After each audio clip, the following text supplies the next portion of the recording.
ମାତୃବନ୍ଦନା ଯୋଜନାରେ 5,000 ଟଙ୍କା ମିଳିବ। ଏବେ ସରକାର କଲେ ବଡ଼ ଘୋଷଣା। ଏହି ଯୋଜନାରେ ମହିଳାଙ୍କୁ ମିଳିବ 5,000 ଟଙ୍କା। ଜାଣିଲେ ଖୁସିରେ ନାଚ ଉଠିବେ। ମାତୃବନ୍ଦନା ଯୋଜନାରେ ନେଇ ଆସିଲା ବହୁତ ବଡ଼ ଅପଡେଟ୍, ଯାହାକି ମିଳିବାକୁ ଯାଉଛି 5,000 ଟଙ୍କା। ମୋଦି ସରକାରଙ୍କ ମହିଳା ଉନ୍ନତି ତଥା ବିକାଶ ପାଇଁ ନିରନ୍ତର ଉଦ୍ୟମ କରୁଛନ୍ତି।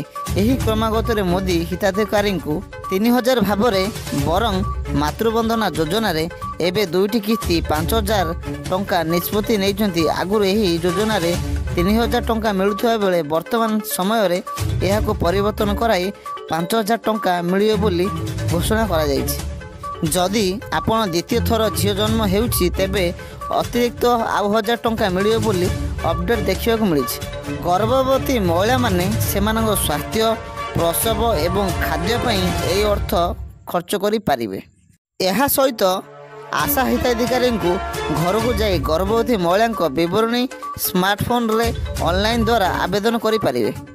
ଏହି ଯୋଜନା 2017 ମସିହାରେ ଆରମ୍ଭ କରାଯାଇଥିଲା। ଆଗରୁ ଏଥିରେ 3,000 ଟଙ୍କା ଦିଆଯାଉଥିଲା।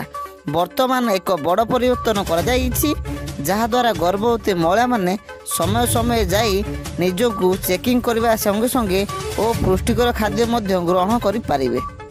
ଏହି ଯୋଜନାରେ ଶ୍ରମିକ ଶ୍ରେଣୀର ମହିଳାମାନଙ୍କୁ ଆରାମ ଯୋଗାଇ ଦେବା ପାଇଁ ଉଦ୍ୟମ କରାଯାଇଛି। ପ୍ରଥମ କିସ୍ତିରେ 3,000 ଟଙ୍କା ଓ ପରେ 2,000 ଟଙ୍କା ଗର୍ଭବତୀ ମହିଳାଙ୍କ ଖାତାକୁ ପଠାଯିବ।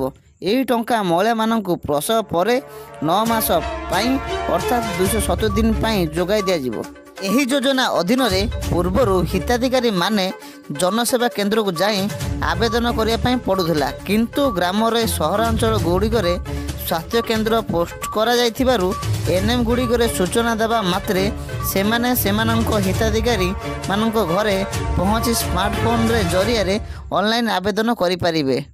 ଜ୍ଞାନବାପୀ ମସଜିଦକୁ କହୁଥିବା ଲୋକଙ୍କୁ ମୁସଲିମ ବିଦ୍ୱାନଙ୍କ ପରାମର୍ଶ, କହିଲେ ହିନ୍ଦୁଙ୍କ ସହ ବୁଝାମଣା କରିନିଅ। ବାରାଣାସୀ କାଶୀ ବିଶ୍ୱନାଥ ମନ୍ଦିର ପରିସରରେ ନିକଟରେ ଜ୍ଞାନବାପୀ ମସଜିଦକୁ ନେଇ ବିବାଦ ଜାରି ରହିଛି।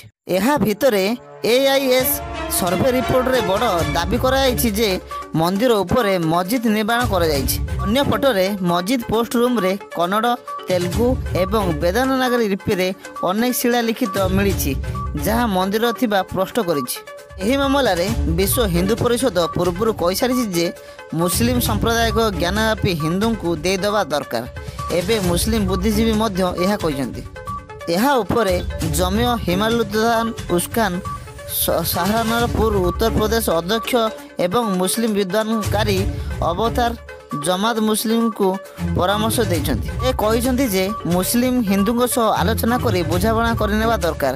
ଏହା ବ୍ୟତୀତ ASI ରିପୋର୍ଟକୁ ଭୁଲ କରିବାକୁ ବଡ଼ ଜବାବ ଦେଇଛନ୍ତି। ଯେଉଁମାନେ ଜ୍ଞାନବାପୀ ଉପରେ ASI ରିପୋର୍ଟକୁ ଭୁଲ ବୋଲି କହୁଛନ୍ତି ସେମାନେ କୁଏଟ୍ ଗ୍ୟାଙ୍ଗର ସର୍ଭେ କୋର୍ଟ ଅର୍ଡ଼ର କରାଯାଇଥିଲା। ଏମାନେ କୋର୍ଟ ଅର୍ଡ଼ରକୁ ବିଶ୍ୱାସ କରୁନାହାନ୍ତି। ଏମାନେ କୋର୍ଟ ଏବଂ ଦେଶ ବିଭାଜନ କରିବାକୁ ଚାହୁଁଛନ୍ତି କି? ସେ କହିଛନ୍ତି ଯେ ASIର ମୁଖ୍ୟ ପୂର୍ବରୁ କହିସାରିଛନ୍ତି ହିନ୍ଦୁମାନେ ସବୁ ମନ୍ଦିରରେ ଶିବଲିଙ୍ଗ ନିଖୋଜ ଦରକାର ଏବଂ ହିନ୍ଦୁ ମୁସଲିମଙ୍କ ମଧ୍ୟରେ ବଡ଼ ହୃଦୟ ଦେଖିବା ଦରକାର ଏବଂ ସହମତି ପାଇଁ ହିନ୍ଦୁଙ୍କ ସହ ବୈଠକ କରିବା ଦରକାର।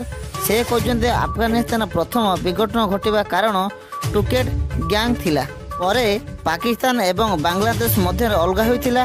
ସେହି ଚିନ୍ତା ପ୍ରକଟ କରିଛନ୍ତି ଯେ ଲୋକମାନେ ଏବେ ଦେଶକୁ ବିଭାଜନ କରିବା ପାଇଁ ଉଦ୍ୟମ କରୁଛନ୍ତି। ଧନ୍ୟବାଦ। ଯଦି ଭିଡ଼ିଓଟି ଆପଣଙ୍କୁ ଭଲ ଲାଗିଥିବ ତେବେ ଭିଡ଼ିଓଟିକୁ ଲାଇକ୍ କରିବେ, ସବସ୍କ୍ରାଇବ୍ କରିବେ, କମେଣ୍ଟ କରିବେ ଏବଂ ସାଙ୍ଗମାନଙ୍କ ସହିତ ସେୟାର କରିବେ।